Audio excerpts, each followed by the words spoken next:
nos conocimos en el museo, y es acerca de una de las flores de Pucllana asociada a un tipo de contexto un poco extraño, pero apropiado para la temporada que vivimos, y es la lantana que se asocia a los contextos funerarios.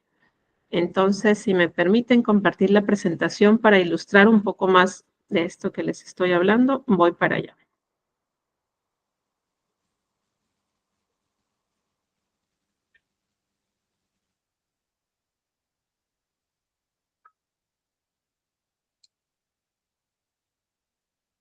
Ahí estamos.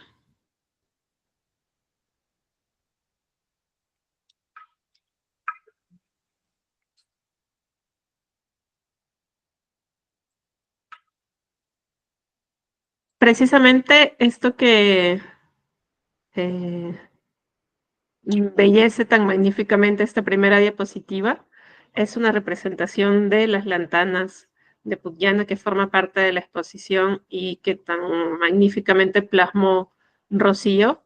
Si pueden ver, están las flores allí, pero además en el fondo están las hoguillas que conforman los fardos funerarios.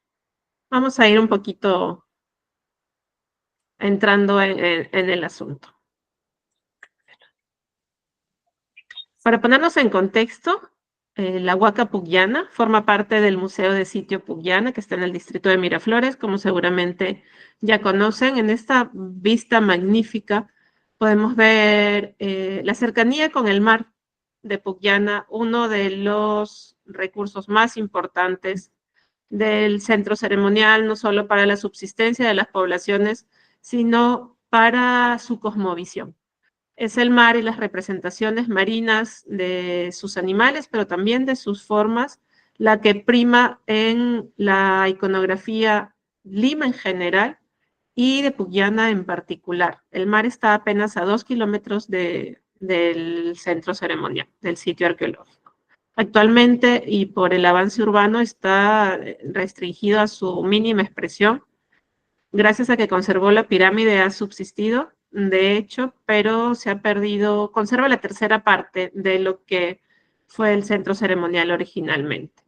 Para comentarles solo brevemente, el trabajo que se hace en el museo se divide en tres grandes áreas. La primera es la investigación y conservación, que de hecho provee toda la información que les voy a comentar.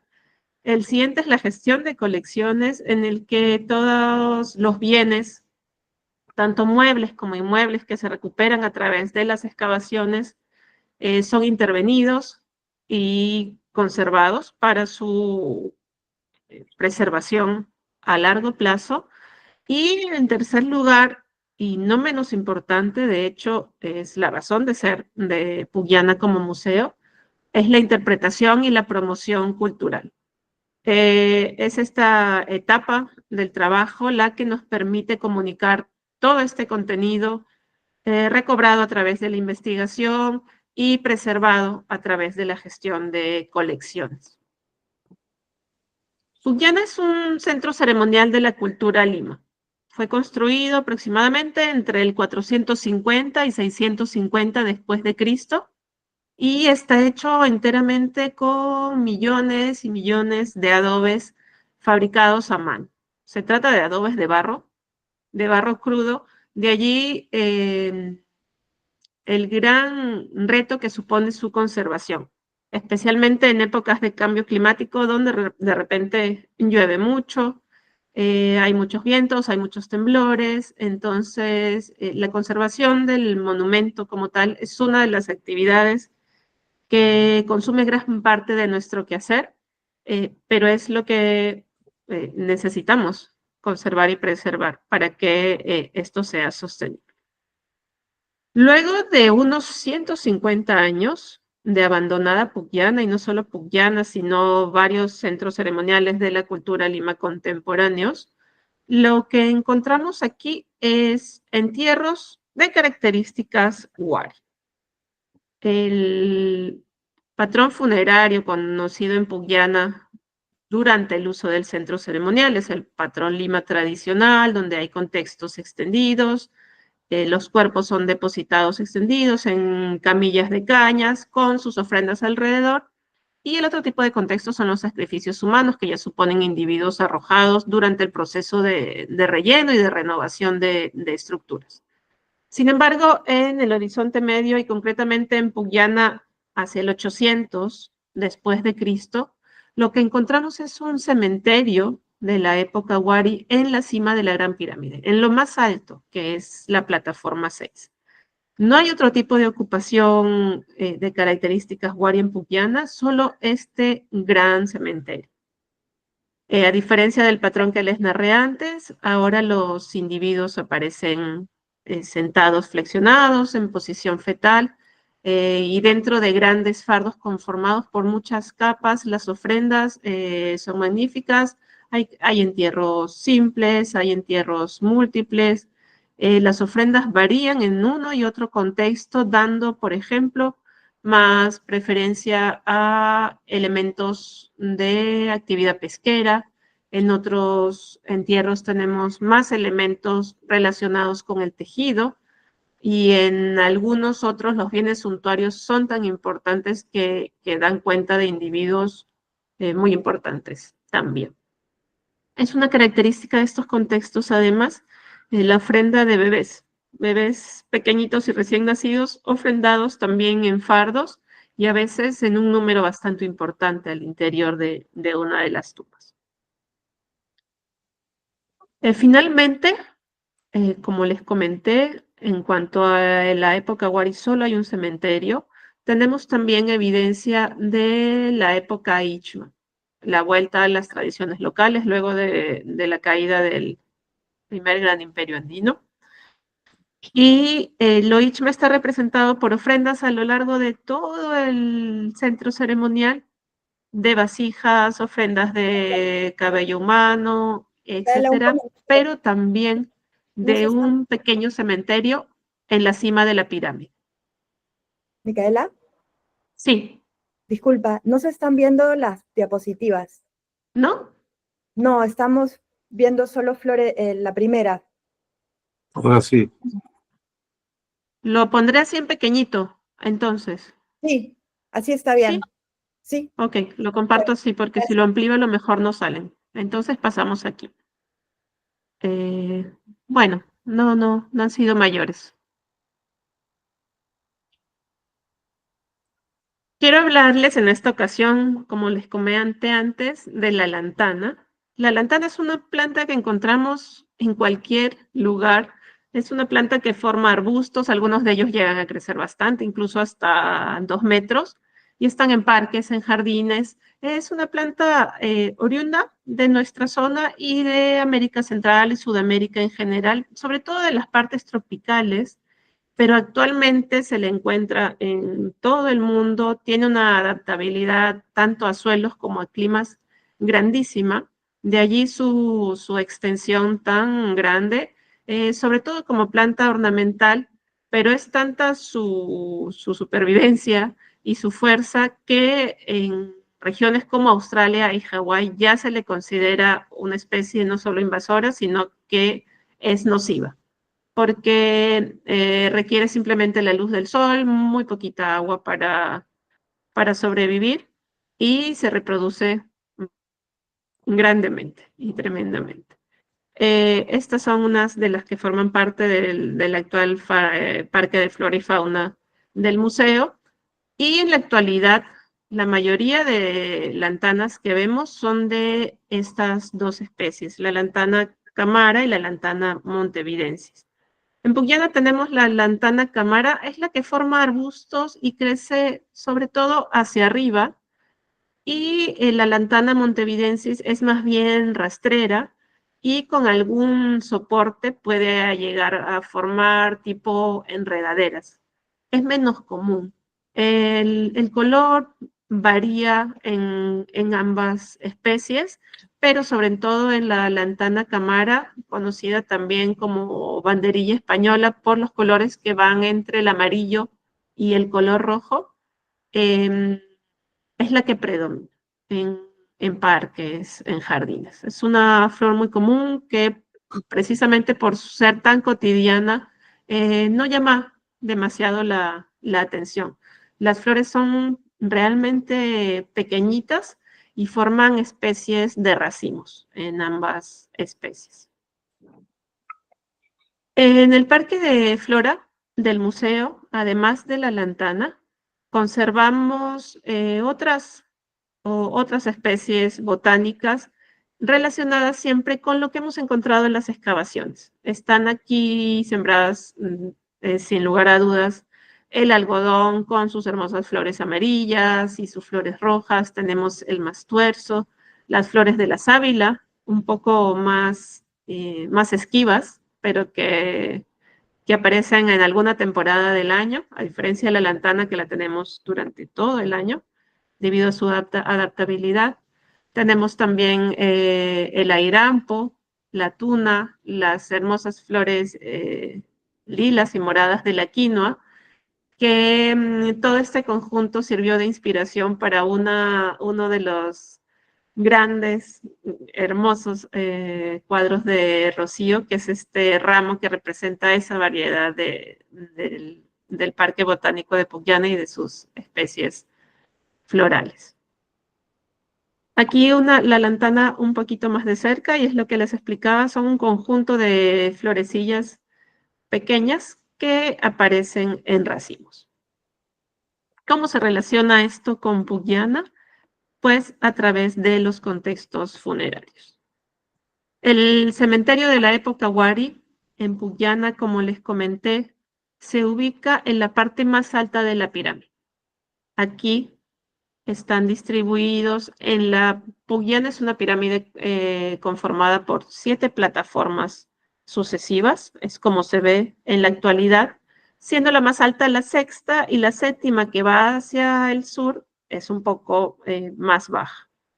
El cementerio se ubicaba en la quinta y sexta plataformas. Las plataformas más altas con 25 metros de altura con respecto a la superficie actual de habitación. Las tumbas se distribuían en estos dos espacios. Hay que recordar que estas tumbas intruyen la arquitectura previa, que es la arquitectura del centro ceremonial regular, y además lo hacen en cualquier parte del lugar. No es que se escoja preferentemente las zonas de pisos, o las zonas de muros, o las zonas de plazas. Pucllana, 150 años después de su abandono que además incluyó la destrucción de muros por parte de sus propios constructores, era ya algo que se podría decir una ruina. Los cuales intervienen en estos espacios, probablemente en algunos de ellos sin saber en el momento del planteamiento de las tumbas que se toparían con un muro debajo o con qué tipo de arquitectura estarían trabajando. Hemos encontrado hasta el momento, y probablemente muy cercano a la cantidad de tumbas que se conserven ya, 82 contextos funerarios. Se han identificado 4 tipos compuestos entre sí por las características que tienen. Predominan, como pueden ver en la imagen, las de tipo pozo, y las otras son bastante menos frecuentes, especialmente aquella compuesta que es de tipo pozo cista. Esta es la distribución de esas tumbas, y aquí una fotografía de cómo aparecen en el terreno. Como pueden ver, está la arquitectura previa correspondiente a los muros, rampas, pisos del centro ceremonial, y las tumbas rompen a aquellos sin un orden en particular. Es muy característico y muy importante que no hay superposición de tumbas, ni en el periodo Wari, ni tampoco el cementerio Ichma se superpone a este. El cementerio Ichma se ubica en el límite hacia el sur de la parte de los entierros Wari.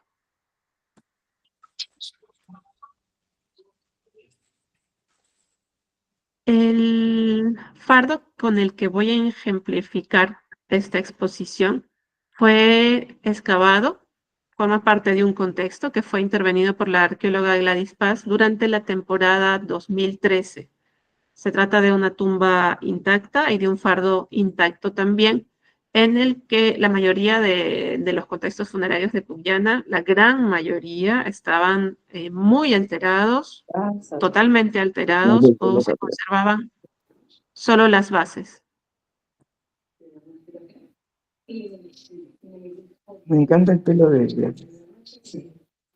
¿Sí se ve? ¿Todo bien? Sí, se ve perfecto. Sigo. Se ve perfecto, por favor. Mira, los fardos, María. Es un cementerio. Pre-Inca. ¿Puede apagar su micrófono, por favor? Ya. Este es un esquema de la conformación de un fardo funerario típico. Es un esquema de un fardo tipo de los que se encontraron en Pucllana. Tenemos de afuera hacia el interior, para empezar, una falsa cabeza que puede ser de madera, moro de máscara, puede ser también textil, rellena de material orgánico. La cara el rostro puede estar dibujado o puede estar adherido, puede conformarse por piezas, etcétera, en sus variantes. Algunos fardos tienen una vestimenta como un unku que les viste, y no siempre es así. En algunos pasamos directamente a las soguillas externas, que son como las de la foto que pudieron ver anteriormente. Debajo de estas un envoltorio textil y debajo de estas una capa de vegetales que puede variar de grosor. Los vegetales están apelmazados, conformando prácticamente una masa que que es lo que da forma al paquete funerario.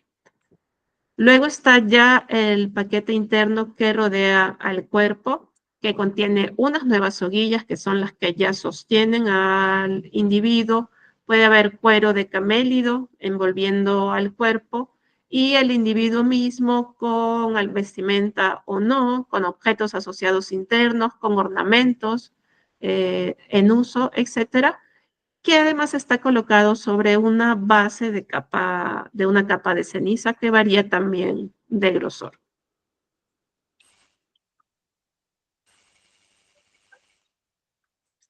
El fardo fue retirado intacto del campo, y lo que tenemos aquí es esa capa externa de soguillas. Este no estaba vestido y se ha perdido parte de lo que sería la falsa cabeza en esta parte de aquí. El proceso de desenfardado puede tardar meses porque supone un registro minucioso. Una vez desenfardado el paquete, ya no se vuelve a enfardar. Es un proceso que no tiene vuelta atrás, entonces el registro es bastante minucioso. En Pucllana, todos los contextos funerarios han sido desenfardados para garantizar la preservación de los bienes, que no podíamos garantizar si se mantenían los paquetes tal cual, por la variedad de materiales que conforman un fardo funerario. Una vez retiradas las soguillas y la primera capa textil, nos encontramos ya con este apelmazado de vegetal, de plantas. Esto se va retirando casi con cortes, como si fuera un pastel, dado la dureza con la que se han apelmazado, producto de la desintegración del propio cuerpo, pero también de la colocación a propósito de los bienes. Aquí podemos ver un corte, más o menos hacia la mitad del fardo, en el que aparece ya el paquete que envuelve el cuerpo al interior, y podemos ver el grosor de esta capa textil, que es esta capa botánica, perdón, que es la que le da la forma más redondeada al fardo funerario. Lo que observamos en la parte de arriba, sobre todo, son hojas de pacay, pero la gran masa botánica está conformada por la lantana.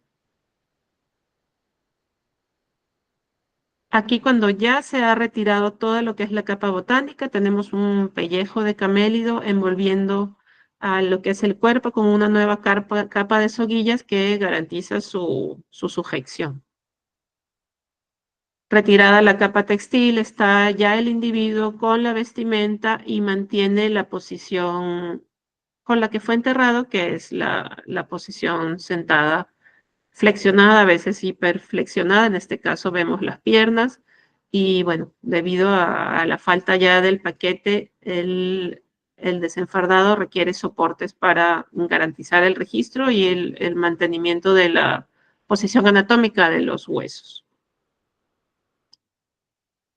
No fue hasta 2016 que se llevó a cabo el análisis de estas plantas. Nosotros, desde nuestra experiencia, podemos identificar muchas especies botánicas, pero cuando se nos presentan con estas características y formando apelmazados, no nos atrevemos a decir esto es tal o esto es tal. Y necesitamos recurrir, evidentemente, a las personas especialistas en ello.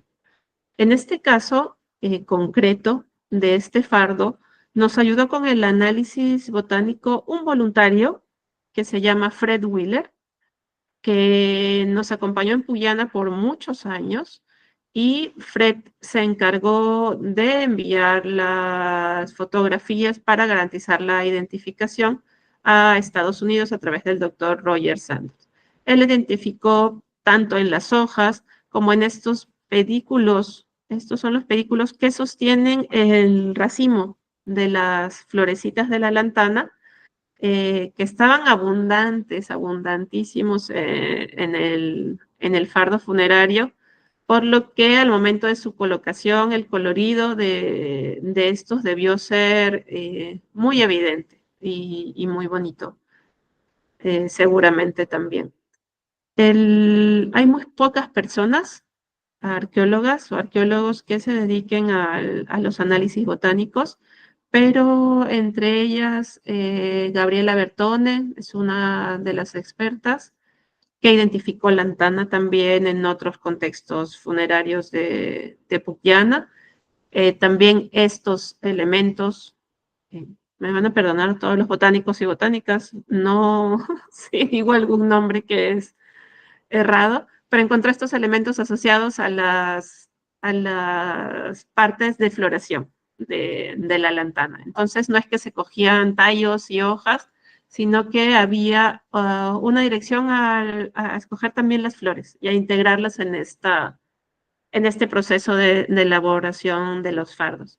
Carmela Alarcón también ha participado en la identificación de especies botánicas en Puyana, y gracias a ellas y gracias a Fred conocemos que estos paquetes estaban formados por flores también.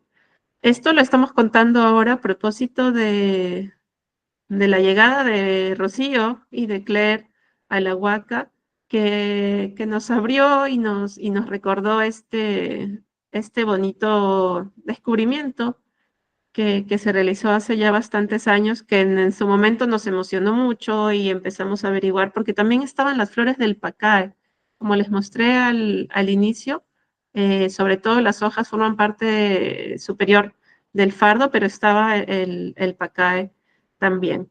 Entonces, es complicado hacer análisis e identificación de estas plantas. Recientemente estamos en la búsqueda de laboratorios para hacer análisis un poco más microscópicos, y la verdad que en el Perú no existen, y los que hay no llegan a los niveles de identificación que buscamos para la arqueología, por lo que estamos en búsqueda ya de laboratorios y especialistas en el exterior. Con esto voy finalizando, pero quería mostrar este trabajo maravilloso que Rocío nos regaló, y es su interpretación del fardo wari, con la sensibilidad artística que ella tiene, y de esta representación que está en nuestro imaginario también, de cómo esa capa vegetal llena de flores debió verse y debió significarse para la conformación de estos fardos. Y con eso termino. Muchas gracias. Micaela, muchas gracias. Muchas gracias además por tan linda presentación que creo que no merezco. Para mí fue un placer Por favor. trabajar con desde el comienzo, cuando presentamos este proyecto con Claire y nos contaste esta maravilla de la Antana y nos enseñaste los fardos. Sentí tanta responsabilidad de hacer un buen trabajo y hacerlo a la altura de Pugliana, y espero no haberlos defraudado. Gracias. Gracias, Micaela, Gracias. por compartir todas las investigaciones que son un proceso de años también.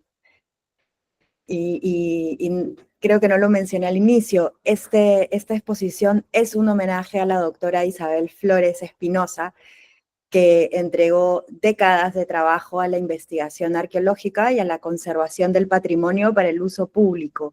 Y le ha dejado el mando a Micaela y como siempre tomando excelentes decisiones. Entonces estamos muy agradecidos con todo el equipo de Pugliana. Y bueno, es importante para nosotras también la visión científica del pasado, el análisis científico, subrayarlo, y la relación científica con las flores. Sobre eso, de hecho, el homenaje también va al científico italiano Antonio Raimondi, y Luis Felipe Villacorta nos hablará después, porque hemos querido darle un orden cronológico a esta presentación. Micaela ha hablado sobre los fardos Wari, especialmente el contexto de la cultura Wari en Lima, y vamos a pasar hacia la etapa colonial o virreinal, a cargo del historiador y antropólogo Ramón Mujica, quien ha investigado muchísimo también sobre Santa Rosa de Lima, es un experto, invitado a muchas universidades, centros culturales, museos del mundo, y tenemos el gusto de tenerlo esta noche con nosotros. ¿Pongo tu diapositivas, Ramón? No, estás con el micrófono apagado. Buenas noches, Ramón, qué gusto. No se te escucha, estás con el micrófono apagado.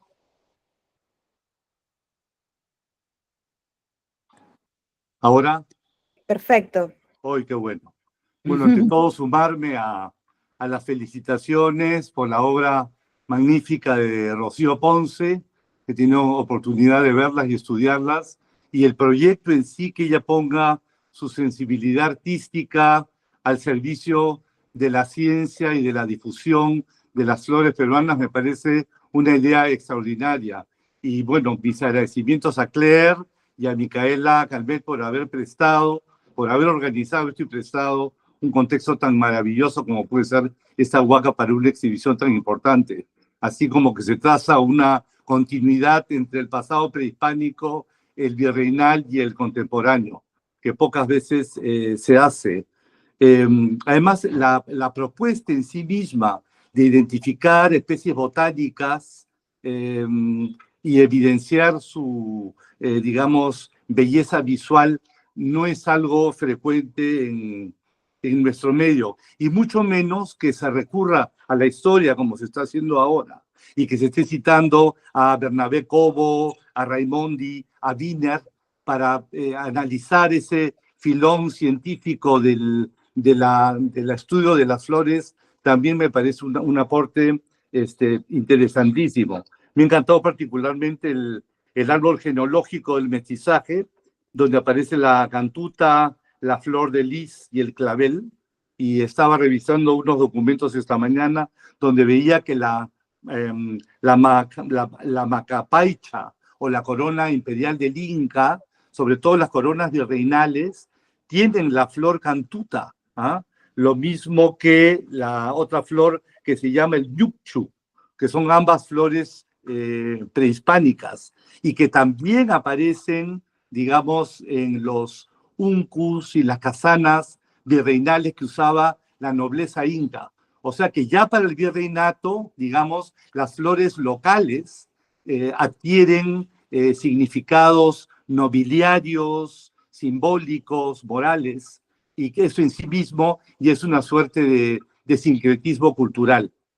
Pero quería un poco contarles, hace un mes y medio en una conferencia en el Dumbarton Oaks, en Washington, una especialista en pintura virreinal hizo una presentación muy interesante sobre las decoraciones florales de algunas iglesias surandinas, sobre todo en la zona de Bolivia, y particularmente en la iglesia de San Martín de Tours, que estaba aparentemente para el siglo XVIII, inicios, a cargo de los jesuitas, de la Compañía de Jesús. Y lo que ella argumentaba es que las flores eran decoraciones profanas que ya no tenían en ese momento ningún simbolismo cristiano, y que entonces, de alguna manera, la aparición de estos adornos dentro de los templos sacros ya reflejaban la influencia de la Ilustración francesa y de un profundo proceso de secularización de la cultura andina. Y más de un historiador en esa coyuntura levantó la mano para recordarle a ella que todo el tema de las flores tenían también un significado religioso hasta finales del virreinato. Entonces, la primera gran pregunta que uno se puede hacer es si la representación de flores es un arte puramente secular o si ya se puede hablar, incluso en el siglo XVIII, de una suerte de botánica sagrada, ¿no? Y esto es importante porque no solamente en Bolivia, sino si uno va a la iglesia de San Ignacio de Loyola en Arequipa, uno va a ver que en su cúpula principal, en la parte de arriba, está cubierta de cestas con todo tipo de flores multicolores, con aves que bajan del cielo para libar el néctar de las flores. Y en realidad esto refleja una noción casi medieval del paraíso como un jardín florido, que es una noción que se mantiene, digamos, hasta finales del virreinato. Y luego hay una fuente muy importante que es un teólogo italiano que escribió libros sobre lo que era la pintura sacra en Italia, que se llama Borromeo. Sus ideas, de hecho, viajan al Perú, y lo que él dice es, en este tratado sobre la pintura sacra, él dice que durante la primavera y en el verano, él utilizaba las cestas de flores como un soporte de contemplación. O sea, usaba las flores como meditaciones. Y luego, en invierno, cuando ya no existían flores por la etapa del año, entonces mandaba pintar bodegones, que son las bien llamadas naturalezas muertas. Y además, a través de eso, pintaba sobre lo efímero de la belleza, ¿no? Pero lo interesante es ver cómo a finales del Renacimiento italiano y a inicios del Barroco, la contemplación de las flores forma parte de ejercicios espirituales. Eso sí es algo fascinante. Y luego cómo esas ideas llegan a América. Hay que recordar que cuando Cristóbal Colón llega a América por primera vez, él piensa que uno de los 4 ríos, que el río Orinoco era uno de los 4 ríos del paraíso. Entonces, casi desde el inicio de la conquista, se piensa que el Nuevo Mundo es la ubicación geográfica original del Edén perdido. Entonces, esto enciende la imaginación de los europeos de qué es lo que significaba haber encontrado el paraíso original. Y lo dice no solamente Colón, lo dicen muchos escritores posteriores a él, como Fray Diego de Córdoba y Salina, que en su crónica sobre los franciscanos menciona la cantidad de personas que asocian la selva peruana con el Edén perdido. Antonio de la Calancha, un fraile agustino, que escribe su famosa crónica moralizada en 1638, él describe la tierra del Perú como un paraíso también, y además un paraíso donde todo es simbólico, a tal punto que en un momento dado dice esta frase: dichosa tierra donde se ve cruz en el cielo en 5 estrellas. Se refiere a una constelación, la Cruz del Sur. Cruces en piedras que crían arroyos y cruces en plantas que son frutos de árboles, y toda la pasión de Cristo en una flor hermosa. ¿A qué se refiere? ¿Cuál es esa flor hermosa que sintetiza la pasión de Cristo? Nada menos que la granadilla. Y hay otro autor muy importante, que es Antonio de León Pinelo, que hacia 1630 escribe un libro muy polémico, 2 volúmenes gigantescos que publicó Raúl Porras hace muchísimos años, que se titula nada menos que El Paraíso y el Nuevo Mundo, donde él va a argumentar precisamente eso, que el Perú era la ubicación original del Edén perdido, ¿ya? Y hay varios capítulos que le dedica a cómo el árbol del bien y del mal, que estaba sembrado en el paraíso, es la granadilla, que es el símbolo de la pasión, porque tiene la corona de Jesucristo, se ven cuando se abre, se parece que es un fruto sangrante y que es una flor al mismo tiempo. Entonces, la primera acotación que yo tendría que hacer, si se hace un estudio sobre las flores, el significado de las flores en el virreinato, es que muchas de ellas están mencionadas en la Biblia, en las Sagradas Escrituras, y a las cuales se les suele dar además un significado simbólico.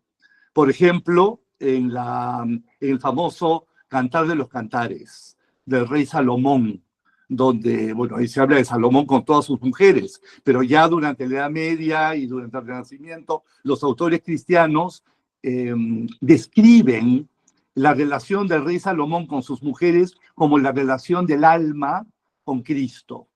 Pero claro, toda la imaginería que se utiliza para describir esta relación amatoria está vinculada también con las flores, con los jardines. Y hay una cita, una pequeña cita, un pequeño diálogo muy cortito que más o menos les puede dar una idea sobre esto, donde el rey Salomón dice: yo soy el narciso de Sarón y la azucena de los valles, una azucena entre zarzas que es mi amada entre las mozas. Huerto cerrado eres, hermana mía, esposa, fuente sellada. Tú eres mi jardín privado, donde brotan los granados de frutos exquisitos, jardín donde hay flores de aleña, tus renuevos paraísos de granados, con frutos suaves de alcanfor y nardos. O sea, todas las cualidades que tienen y todas las virtudes que tiene su esposa, en realidad son tipificadas por distintos tipos de flores con diferentes aromas, ¿no? Y eso es lo que va a dar, digamos, pie a toda una nueva lectura simbólica con la beatificación de la primera santa americana, de Santa Rosa de Lima. Es la primera santa más mujer de llegar a los altares, y eso para España, para Europa, fue un acontecimiento importantísimo con connotaciones, con profundas connotaciones religiosas y políticas, porque ella era criolla, en teoría era criolla, o sea, hija de padres españoles, pero de origen español, pero nacida en Indias. Y se la suele comparar, además, con la flor de Jerico, que también está mencionada en el Antiguo Testamento. Esta flor de Jerico es una rosa, la rosa de Jerico, que nace en el desierto, casi donde no hay agua, y es capaz de secarse por completo y de resurgir cuando entra en contacto con el agua. Entonces es muy interesante que se hablara de Santa Rosa, la primera santa americana, como la rosa de Jerico, porque lo que se está sugiriendo es que los tiempos precolombinos eran un desierto espiritual, desde el punto de vista de los misioneros, y que a pesar de que América era un páramo, un desierto de idolatrías y de oscurantismo, en ese desierto aparece esta rosa perfecta, sin espinas, ¿ah? que con su fe se transfigura en la flor más bella del jardín espiritual americano. Y es interesante porque Ricardo Palma menciona que Santa Rosa es la que encontró la primera rosa, el primer rosal de Lima, que nació en el huerto del Hospital del Espíritu Santo, que hoy en día correspondería a la avenida Callao con Tacna, ¿no? Ahí apareció el primer rosal, y ese primer rosal lo habría encontrado Santa Rosa de Lima. En todo caso, a ver, otra imagen, hay otra imagen después, que quisiera hablar de ella antes, esa. En todo caso, el primer milagro de Santa Rosa, mejor conocido como el milagro de la cuna, es que casi parece una pintura surrealista, porque es cuando a los 3 meses de nacida, el rostro de la párvula, de la niña recién nacida, se transfigura en una rosa. No es que sus cachetes estaban rosaditos y que era una niña redondita, no. Lo que dice el milagro es lo que está pintado en el lienzo. Su cabeza es una rosa, con ojos, nariz y boca y un rompimiento de gloria, y la mujer que está moviendo la cuna está simplemente alucinada ante este fenómeno. Yo he estudiado a fondo esta iconografía y en el fondo fue utilizada para ocultar el hecho que Santa Rosa era de origen mestizo. No todas las órdenes religiosas en el virreinato aceptaban a indios y mestizos, sobre todo al iniciarse el inicio de la sociedad virreinal. De hecho, la orden dominica no aceptaba a los mestizos. Y entonces, el milagro de la cuna, a Santa Rosa le iban a poner el nombre de Isabel, que era el nombre de la abuela materna, oriunda de Huánuco, y supuestamente india pura, de los recientemente convertidos. Y entonces, si uno lee las hagiografías de Santa Rosa, ahí se menciona cómo la madre le pegaba a su hija cada vez que ella respondía al nombre de Isabel, que iba a ser un homenaje a la abuela materna. Pero como ella quería ingresar a la orden de Santo Domingo y Guzmán, le cambiaron de nombre, después de este milagro, por el de Rosa, porque en realidad las rosas eran de Castilla. Entonces, ella era una alusión a que ella era de origen europeo, que ella era blanca y no mestiza. Eso es lo que es alucinante, ¿no? La próxima, la anterior en realidad. Vamos a ver la imagen anterior, la anterior, esa. Esa es cuando a Santa Rosa la beatifican en 1668. La primera imagen que se muestra de ella en la Catedral de Lima es esta, que es en la mano derecha. Ella tiene un ramillete de flores y olivas, y al centro está el niño Jesús, el famoso doctorcito, con el anillo de los desposorios místicos, ¿no? Porque ella es la primera santa en desposarse con Jesús en el Nuevo Mundo. Y como primera santa americana, ella es la salvación de Lima. Entonces la representa con un ancla, el ancla de la esperanza, el ancla de la salvación en la otra mano, con una maqueta de la ciudad de Lima. Y esta iconografía nace de un pequeño poema que escribe la propia Santa Rosa, donde dice: "Ay Jesús de mi alma, que bien pareces entre flores y rosas y olivas verdes". En realidad, según algunos cronistas, esta iconografía era un jeroglífico sobre su origen genealógico, porque la madre se llamaba María de Oliva y el padre Don Gaspar Flores. Entonces, como primera santa criolla o mestiza americana, soy la salvación de Lima, y por eso es que se convierte en patrona del Nuevo Mundo y en patrona de Lima en el siglo XVII. A ver la otra imagen. Lo que es muy interesante es la relación entre las apariciones de la Virgen de Guadalupe en México y el proceso de canonización de Santa Rosa en el Perú. Porque algunos, recuerden ustedes que Santa Rosa es beatificada años antes que la Virgen de Guadalupe se convirtiera en patrona de México. Santa Rosa fue patrona de México antes que la Virgen de Guadalupe. La Virgen de Guadalupe es un fenómeno del siglo XVIII. Santa Rosa es un fenómeno del siglo XVII. Sin embargo, ya existía un culto a Guadalupe en el siglo XVII y ya existía una iconografía muy curiosa que está vinculada con las flores también, y es cuando se le aparece la Virgen de Guadalupe al indio Juan Diego en Tepeyac, como se ve en el grabado en blanco y negro, que la Virgen se le aparece y le dice, milagrosamente, hace que aparezcan rosas alrededor de él y dice, recógelas, ponlas en tu ayate, que es una especie de ponchito, ¿ah? Y se la llevas al obispo de Callao y dile que, al obispo de Tepeyac de México, y le dices que yo quiero que me haga un santuario. Dice, pero no me va a creer, porque yo soy un indio. Sí, llévale nomás. Y cuando él le abre el ayate al obispo, el obispo descubre que la imagen de la Virgen de Guadalupe, la palabra que usan es transubstanciado, las rosas en el ayate mismo. Y uno de los motivos por los cuales ese ayate es tan milagrosa en México, porque los que argumentan los mexicanos, es que la Virgen está presente en el ayate por sus rosas. Las rosas se transfiguraron en la imagen misma de la Virgen.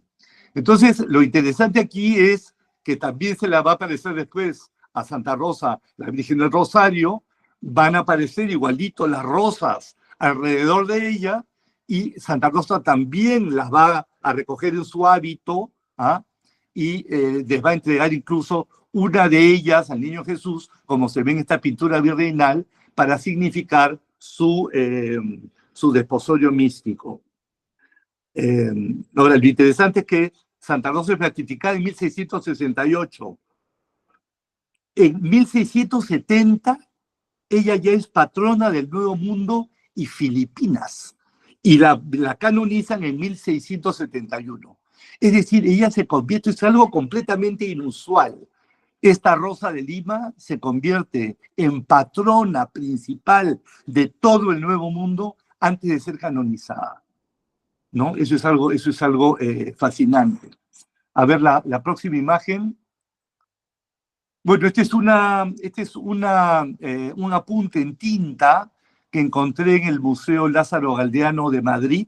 Es una ilustración a un poema heroico, a Santa Rosa de Lima, escrito por Luis Antonio de Oviedo y Herrera, mejor conocido como El Conde de la Granja.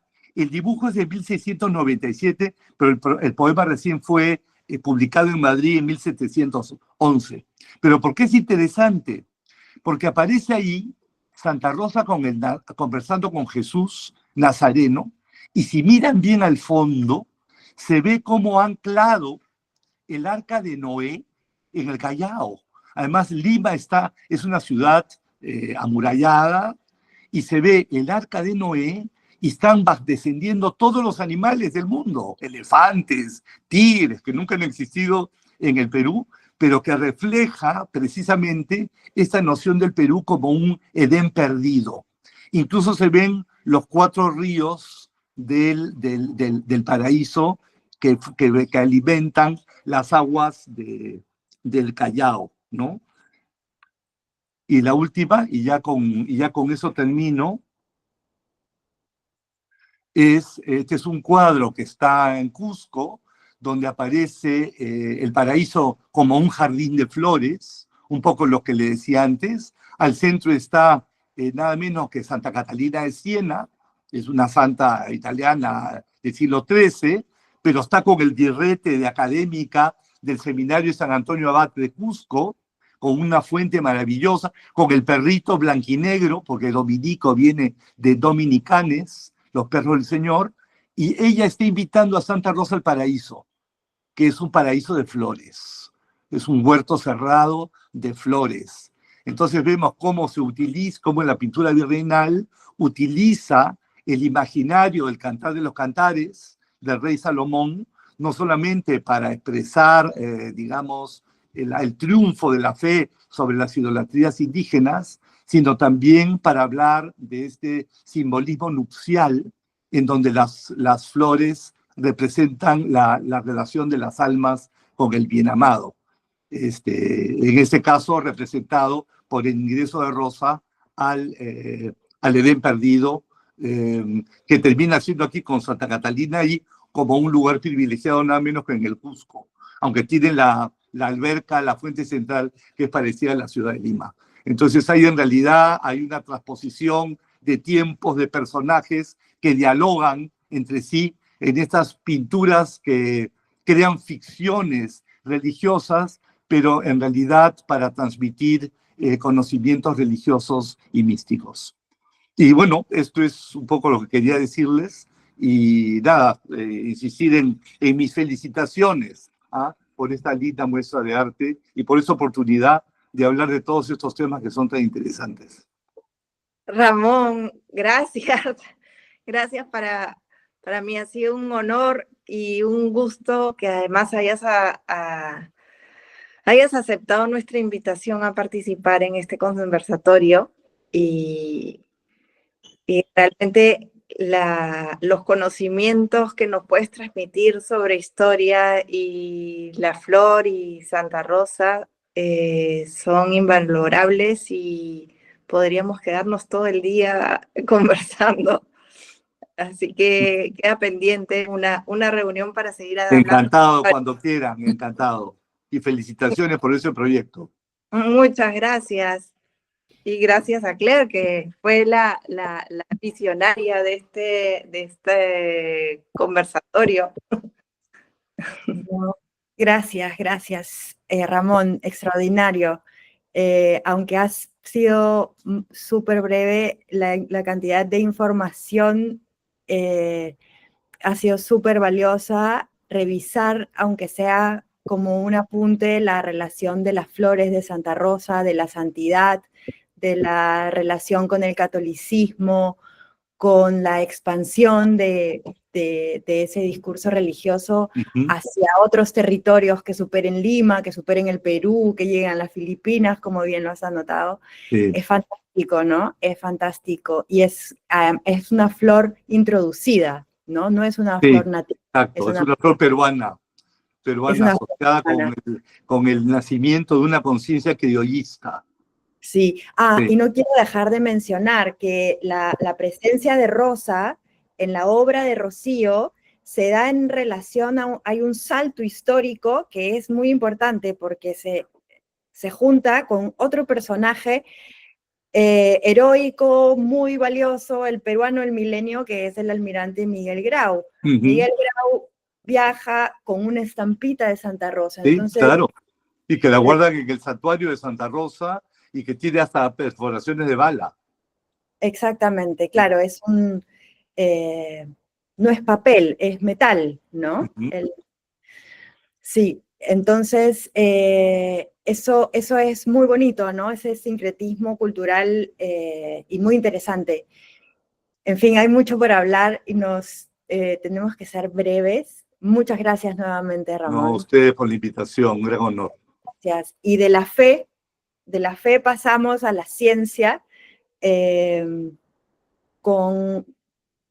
el siglo XIX, con la llegada de los naturalistas, los investigadores extranjeros y esa fascinación que se inicia con el Edén y una atmósfera y un contexto quizás ultra religioso, ultra romántico, donde se esperan riquezas, donde se espera el Edén justamente, a otro enfoque completamente distinto y que también Rocío lo trata de mostrar en otro tipo de piezas y formatos donde el registro ya no es de personajes, no aparecen personas, no aparece arquitectura, sino que nos concentramos en la flor y es lo que hace el científico italiano Antonio Raimondi y tenemos el gusto y honor de contar también con Luis Felipe Villacorta, que es arqueólogo y director del Museo Antonio Raimondi.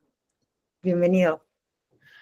Bien, muchas gracias, Claire. Un gusto participar de este evento, ¿no? Encontrarme con amigos como Micaela o Ramón y al mismo tiempo también compartir desde mi punto de vista la obra de Antonio Raimondi y cómo se vincula en este diálogo de tiempos pues con la obra de Rocío Ponce, ¿no? Al mismo tiempo también felicitarlos por la linda locación de un escenario como la Huaca Pucllana, pues tan de verdad tan limeño, ¿no? Tan urbano, pero al mismo tiempo tan transversal a tantos tiempos de nuestra historia del pasado, en nuestro tiempo reciente, que de alguna manera se vincula también de esa manera con la representación de la flora nacional, ¿no? Como voy a tratar de explicar en esta breve semblanza de Raimondi, este naturalista tan querido y tan conocido entre nosotros, ¿no? Estoy compartiendo pantalla, no sé si se ve. Sí. Correcto, perfecto. Solo unas breves notas como el que por supuesto se pueden leer ahí en el slide. ¿Qué es lo que debemos mencionar sobre Raimondi y su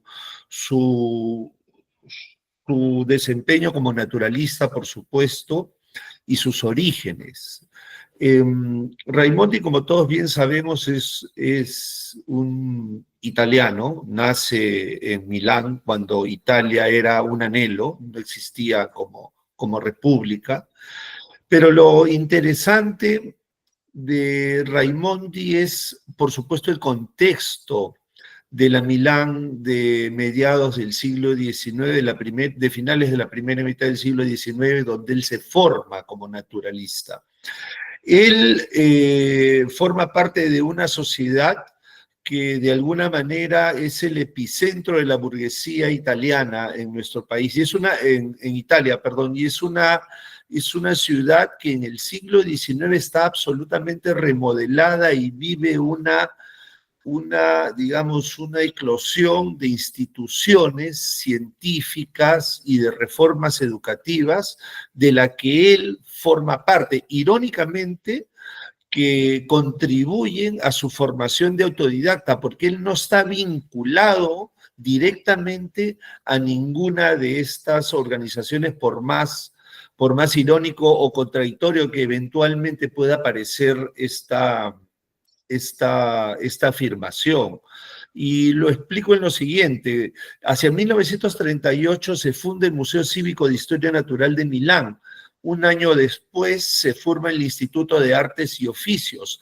Y los liceos, los centros de formación educativas, como el Liceo de San Alessandro o el Liceo de Portanova, están modelados de acuerdo al sistema educativo napoleónico que incorporó, entre otras cosas, la enseñanza de la historia natural en la parte de la currícula de estos institutos de formación de lo que nosotros podríamos llamar algo parecido como la educación media y o el bachillerato actual, para entenderlo en nuestros términos, ¿no? Es bastante interesante todo esto porque Raimondi tiene como lugar de aprendizaje el Jardín Botánico de Brera, ¿no? Él mismo lo escribe, él es un visitante habitual de este espacio absolutamente céntrico y vigente hasta el día de hoy en la ciudad de Milán. Y el Jardín Botánico de Brera es realmente muy interesante porque contaba con un invernadero. Y este invernadero permitió la aclimatación y que prosperaran plantas exóticas al escenario europeo. Principalmente, lo tenemos bastante claro, plantas mediterráneas de Asia Central, algunas por supuesto americanas, ¿no? Pero principalmente eran plantas de origen de origen europeo que tenían principalmente un propósito de uso ornamental, ¿no? Y es bien interesante que Raimondi produce las primeras acuarelas en el Jardín Botánico de Brera. Se ha descubierto hace poco la fantástica entrada al diario de Paolo Mantegazza, que es el padre de la antropología italiana, que tiene una nota que describe precisamente a Raimondi, y quiero que ustedes entiendan cómo era Antonio Raimondi a partir de la entrada del diario de Mantegazza, y abro comillas, ¿no?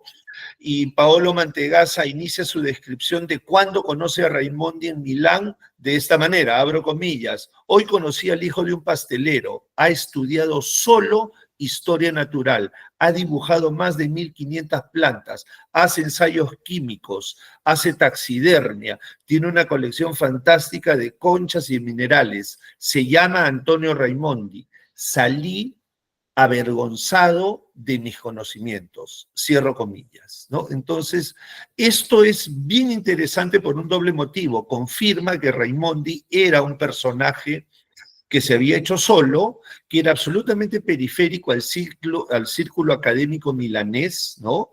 Compuesto por el Jardín Botánico de Brera, la aparición de las instituciones que ya he mencionado y todos los docentes que participaron en ellas. Nadie lo conocía directamente, pero que Raimondi encuentra las herramientas para formarse como naturalista, principalmente ¿por qué? Porque tenía las instituciones como el Jardín Botánico, tenía la Biblioteca Braidense, tenía la la Pinacoteca Ambrosiana que estaba ahí al costado, ¿no?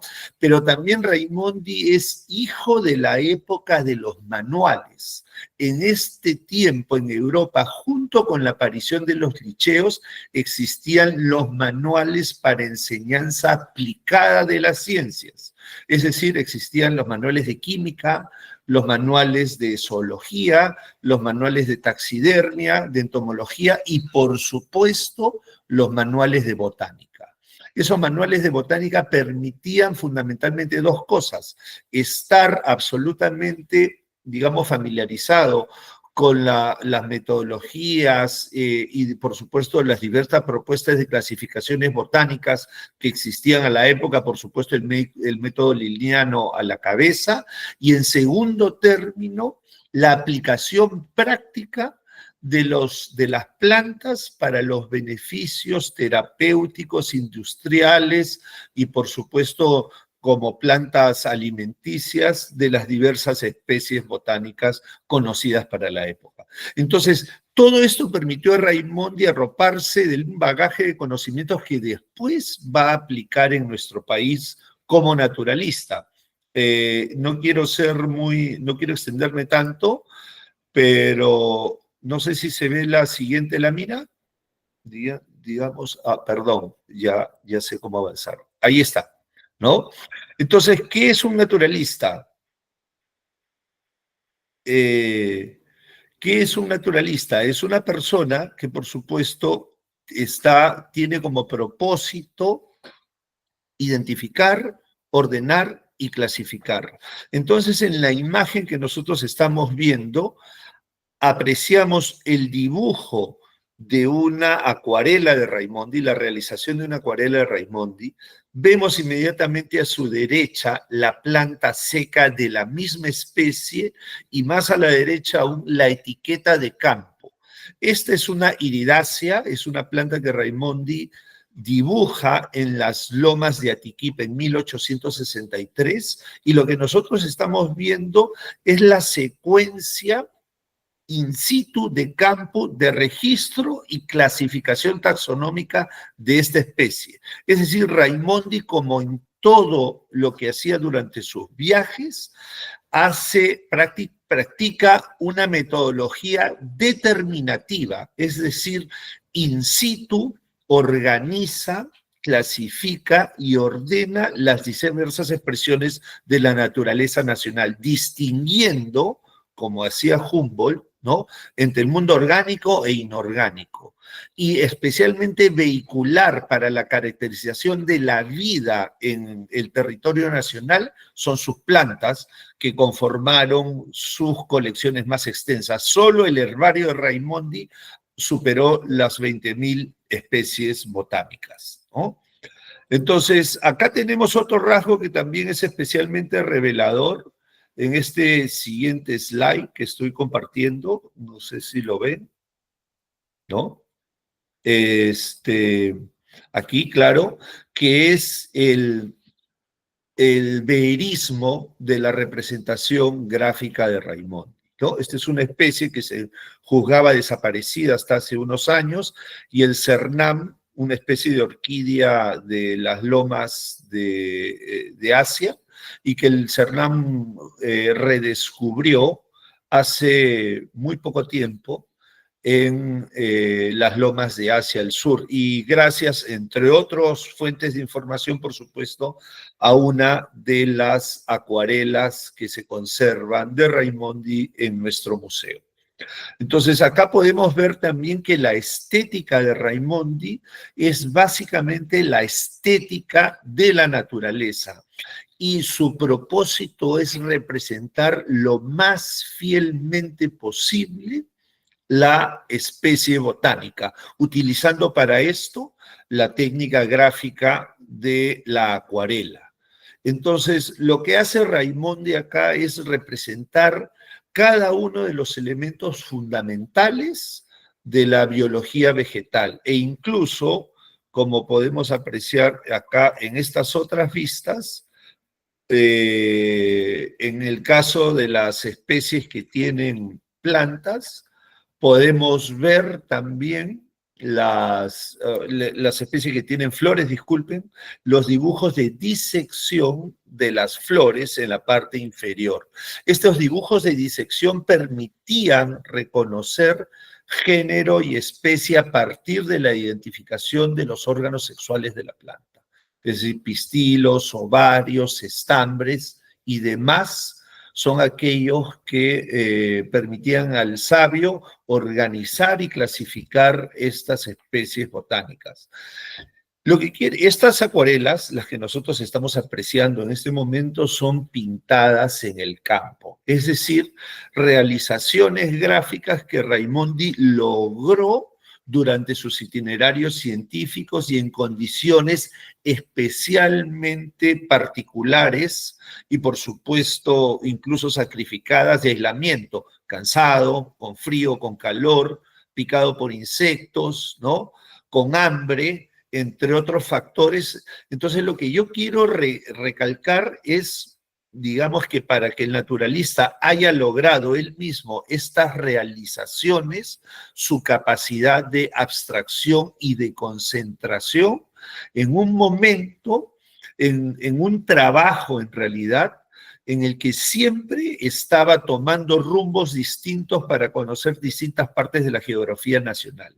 El trabajo de contemplación necesario para la realización de estas obras exigió una pausa en el ritmo de trabajo de Raimondi. Y eso está clarísimo en su epistolario con Miguel Colunga, que era su asistente acá en Lima, en donde en varias oportunidades señala: paro 2 o 3 días a dibujar plantas, porque justamente había logrado las condiciones, obviamente, de identificación de especies, digamos, de condiciones de diversidad de plantas al mismo momento, que le podían a él ser, por supuesto, propicias para desarrollar un trabajo productivo a nivel de representación gráfica de las especies que captaban su interés. Entonces, lo que estamos viendo acá también, ya para culminar, son obras en las que Raimondi pone el arte al servicio de la ciencia. Estas no son realizaciones con un propósito de goce estético. Raimondi no está haciendo arte acá, sino está utilizando las técnicas de la acuarela, las técnicas de la representación de la naturaleza para caracterizar y definir una nueva especie o una variedad particular de planta, que además él traduce a un doble formato, un formato gráfico que sigue un protocolo de la ciencia que hace estas plantas ubicuas, ya que gracias a las acuarelas, apoyados posteriormente en grabados, estas reproducciones de plantas les permite trascender regiones, estacionalidad, ser reconocidas por colegas de otras partes del mundo y al mismo tiempo ser seguir el nomenclátor del método liniano de género y especie, el uso y el latín, pero, digamos, al mismo tiempo formando parte de un proceso, de un proyecto científico nacional, porque Raimondi las universaliza, pero al mismo tiempo las apropia para el Perú, utilizando en ambos casos, y en esto el método científico, sus nomenclaturas, y por supuesto a él como representante de la naturaleza nacional, porque Raimondi fue financiado por el Estado peruano para este proyecto de viajes por el Perú. Entonces, culmino diciendo que uno de los aspectos más llamativos de la obra de Rocío, cuando lo comparo con los trabajos de Raimondi, es que por supuesto ella tiene su propia paleta, su propio estilo, ¿no?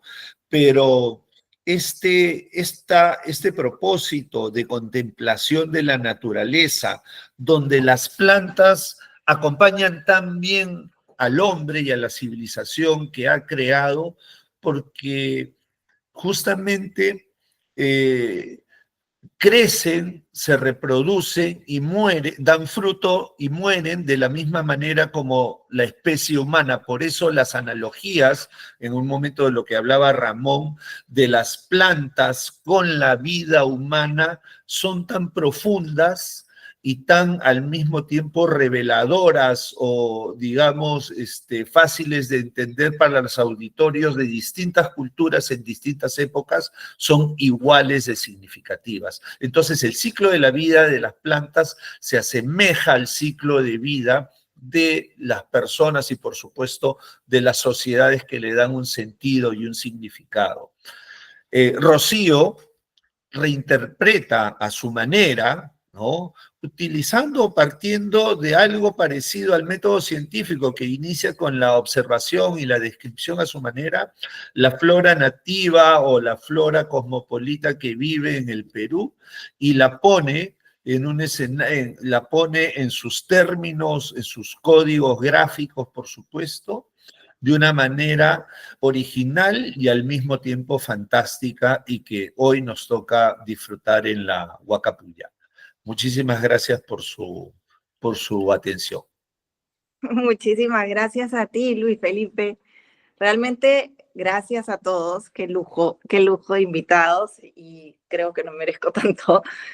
Pero me acuerdo al inicio de este proyecto cuando fui a ver la exposición maravillosa que montaste por el Bicentenario de Raimondi y que llamo a Claire y le digo, he visto una exposición de Raimondi maravillosa y me dice, vamos a conocer a Luis Felipe, te lo voy a presentar. Y fuimos a visitarte y todo el apoyo que nos ha brindado, la documentación que nos has facilitado de Raimondi, realmente un personaje inspirador en la riqueza botánica, en sus estudios. Me ayudó muchísimo para realizar este proyecto, la verdad, gracias a todos, gracias a Claire, increíble tu visión. Cuando yo vi una mera exposición, tuviste todo un evento cultural enriquecido por todos estos personajes que realmente admiro y a los que estoy muy agradecida, sinceramente. No, gracias a todos. Gracias por todo, gracias Luis Felipe. Realmente Raimondi es un gran personaje, tenemos la suerte de haber organizado este evento el mismo año del Bicentenario de su nacimiento. Los peruanos lo deberíamos conocer más, porque no solamente aportó sobre la flora, como has explicado muy bien, en enormes cantidades, sino también sobre la geografía en general del Perú, ¿no? A conocerlo, a saber qué tenemos y cómo es y cómo se llega y cómo nos ubicamos. Es indispensable, ¿no? Y bueno, gracias. Esto es Flores, es una exposición que es una gran oportunidad para hacer notar, mostrar lo que otros hacen. Y en el campo de la arqueología, en el campo de la historia, que son campos muy silenciosos y donde hay mucho que escuchar, ha sido y será nuestro pequeño aporte. Vamos a colgar esta reunión, esta videoconferencia en YouTube y en nuestra página web para que la puedan consultar cuando quieran o compartirla con quien quieran. Y siguen 2 videoconferencias más, una sobre flores mágicas y medicinales. Vamos a tener el gusto de escuchar a biólogos especializados en botánica.